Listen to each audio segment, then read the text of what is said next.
Charles Krauthammer is a writer and columnist, and he joins us now. It does sound like the critique people make of Trump. Look, I know I'm in a minority here among conservatives, but I actually feel sorry for her. I do too. I agree. I have a soft spot. It could be because I was in my youth a liberal. Yes. I retain the marshmallow deep inside my heart that I try not to betray these days. But it's a pathetic performance. It's sort of childish. She obviously can't accept responsibility. She's practiced at this, where she says, I love in one of her riffs, she said, was I a perfect candidate? No. Did I make mistakes? Yes. As if these are rhetorical devices.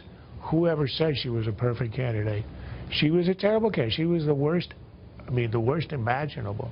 She had all the advantages. Why? Just look at the fact that she couldn't shake the challenge of a 74-year-old socialist who, this is the best part about Bernie Sanders, honeymooned in the Soviet Union. She couldn't shake his challenge for 6 months. By the way, Lindsey Graham once said about Bernie in the Soviet Union, yes, and he never left. That was her challenge. She couldn't. And she had the DNC behind her. She complained about the DNC being against her. It's not delusional. This is losing an election, losing something you've been after for 8 years, probably 16 years. It's pretty hard. And I think her handlers or somebody who cares for her should have said, don't go out there. You wait a few more years, people will mellow to you. They won't remember details. Maybe they'll have some affection for you. For Michael Dukakis, for Walter Mondale. These are people who weren't who didn't elicit the same kind of antipathy she does because they didn't wallow in self-pity.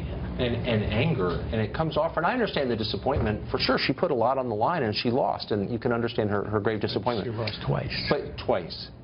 But this is not helpful to the Democratic Party, which needs to think through why they lost, and she's making it pretty hard to do that. The best thing that's happened to the party, and I would say probably one of the best things that Donald Trump ever did, is he put an end to the Clinton dynasty.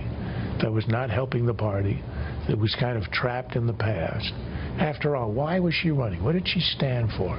The most pathetic part of the leaks were the internal memos where she kept demanding of her staff to come up with a message. What is her message? You're approaching 70 years old.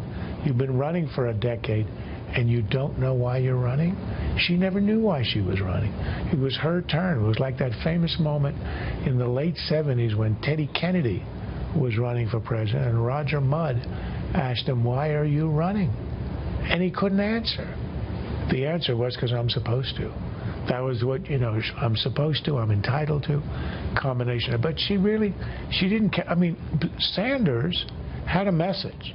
He had a message for America. He had a political theory for all of his weirdness and, the fact that socialism isn't exactly a good fit in America. But there was substance. There was none there.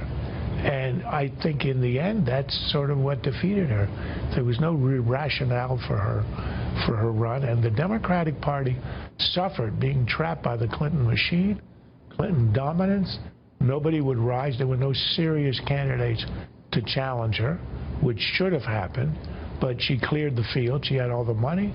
She had the official backing. She had the name.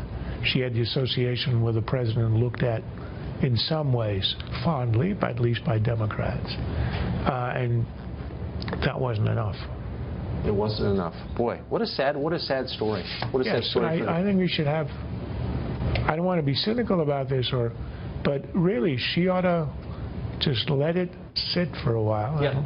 And let people appreciate her good qualities. I don't think that's cynical at all. I think it's a really wise piece of advice. I doubt she'll listen, but she should. Charles Krauthammer, thank you. My pleasure.